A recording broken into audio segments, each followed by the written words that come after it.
What would you do if the one person you trusted the most, the one person who gave you life, walked away and left you alone? This is not just a story about pain. It is a story about losing love and finding strength again. Tonight, you will hear the voice of a child who watched her mother leave. Her world broke in one moment, but her heart learned how to fight. Stay with me, because what happens next will touch your soul. The night my mother left me, the sky was not the only thing crying. Rain hit the roof like small stones, and thunder shook the house. Inside, I sat on the cold floor, my knees close to my chest, watching her pack her bag. Her hands moved quickly, folding clothes and pushing them inside. My throat felt dry, and my eyes filled with tears. Something heavy pressed against my heart. I knew she was not going to stop. I knew this was real, and my world was about to break. "Mom, where are you going?" My voice was soft, but it felt like it cut the air into pieces. She did not look at me. She kept packing, her face frozen like ice. My fingers pulled at the edge of my blanket. I wanted her to answer, to turn and hug me, to tell me it was only a dream. I wanted her to say she would never leave me. But the only sound in the room was the zipper of her bag closing. Finally, she stopped and looked at me. Her eyes were cold, sharp. "I cannot stay here anymore," she said. Her voice was calm, almost quiet, but it hurt more than a shout. "I need a new life. I need freedom." My lips shook and I could not breathe. "But what about me?" I whispered. The words felt weak, like they would fall to the ground and disappear before reaching her. For a moment, I hoped she would change her mind. She walked to the door, her bag heavy in her hand. I ran after her, my heart pounding like a drum. "Please, don't leave me," I cried. My hands grabbed her coat, my body shaking. I wanted her to stay, just one more night, just one more morning. But she pulled my hands away without even looking at me. Her face had no tears, no smile, no sign of love. She looked like a stranger standing in front of me, not the woman who once held me close. "I am sorry," she said, but her voice was flat, without feeling. She opened the door and stepped outside. The sound of the rain grew louder, pouring inside for a second before the door slammed shut. I stood frozen in the silence. My chest felt empty, my legs weak, my eyes burning with pain. I pressed my forehead against the cold wood. She didn't turn back. She didn't even say goodbye. The house felt bigger without her. The walls looked darker, the air colder. I slowly walked to the corner and curled up on the floor. My blanket could not make me warm. My body shook with every breath. I thought of the nights when she sang to me, when her hand held mine as we crossed the street, when she kissed my forehead before sleep. I thought of all those small moments, and I wondered if they were lies. Tears rolled down my face until my body had no more strength. My throat hurt from crying. My eyes were swollen. But the pain inside my chest did not stop. I whispered small words to myself. I told my heart not to break. I told myself not to give up. But even as I said those words, I felt small, weak, and forgotten. The silence around me was heavy, pressing down on my shoulders.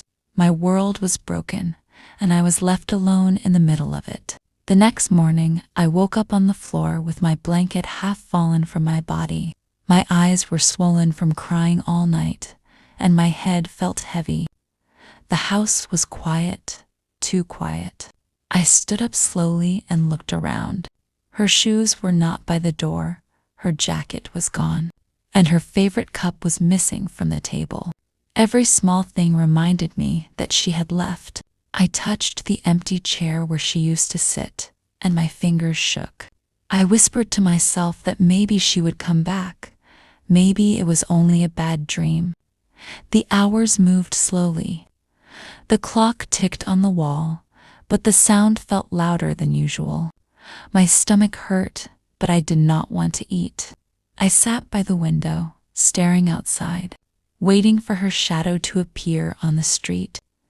Sometimes I thought I heard footsteps, but when I looked, it was only the wind or the rain. My heart wanted hope, but my mind knew the truth.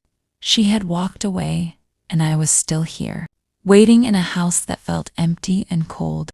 When night came again, I hugged myself tightly. The silence was too heavy, and I wanted to scream, but I was afraid no one would hear. Suddenly, there was a knock on the door. My heart jumped. I ran to the door, thinking maybe it was her. Maybe she had changed her mind. I opened it quickly, but it was not my mother. A woman stood there. She wore a dark coat, and her eyes looked serious but kind. She asked my name in a soft voice. I nodded. She stepped inside and looked around the small house. Her eyes stopped at me. "You are alone?" she asked. I nodded again, holding the blanket close to my chest. She walked closer and bent down. "You will come with me," she said. Her voice was calm but strong.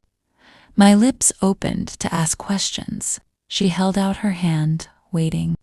I looked at her hand and then at the door, wishing my mother would suddenly return and stop this. But the house stayed silent, and the night stayed dark. I packed a small bag with shaking hands. I took my blanket, one old book, and a small picture hidden inside my drawer. It was the only picture where my mother smiled at me. My hands trembled as I put it inside the bag. The woman stood at the door, watching patiently. My legs felt heavy as I walked toward her. My eyes kept looking back, searching for a sign, for a miracle. But the chair was empty, the kitchen light was off, and the house gave me no answer. We walked into the night together.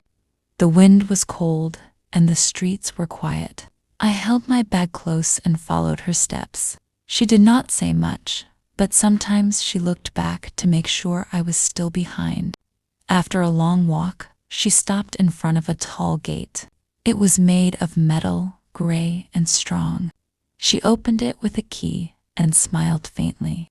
"This is where you will stay," she said. I looked inside and saw a large building with many windows. It looked old, dark, and silent. We walked through the gate, and I followed her into the building. The hallway was long, with closed doors on each side. The air smelled like soap and old paper. Some children passed us quietly. Their eyes were tired, their faces without smiles. My chest grew tighter as I looked around. I felt even smaller, even more lost. The woman led me to a room at the end of the hall. She opened the door slowly and pointed inside. I stepped in and saw 2 beds, 1 desk, and a small window. A girl sat on the bed by the window, her head bent down. The woman touched my shoulder softly. "This will be your room now," she said. Then she left and closed the door behind her. I stood still, holding my bag, unsure what to do. The girl by the window lifted her head and looked at me. Her eyes were dark and quiet.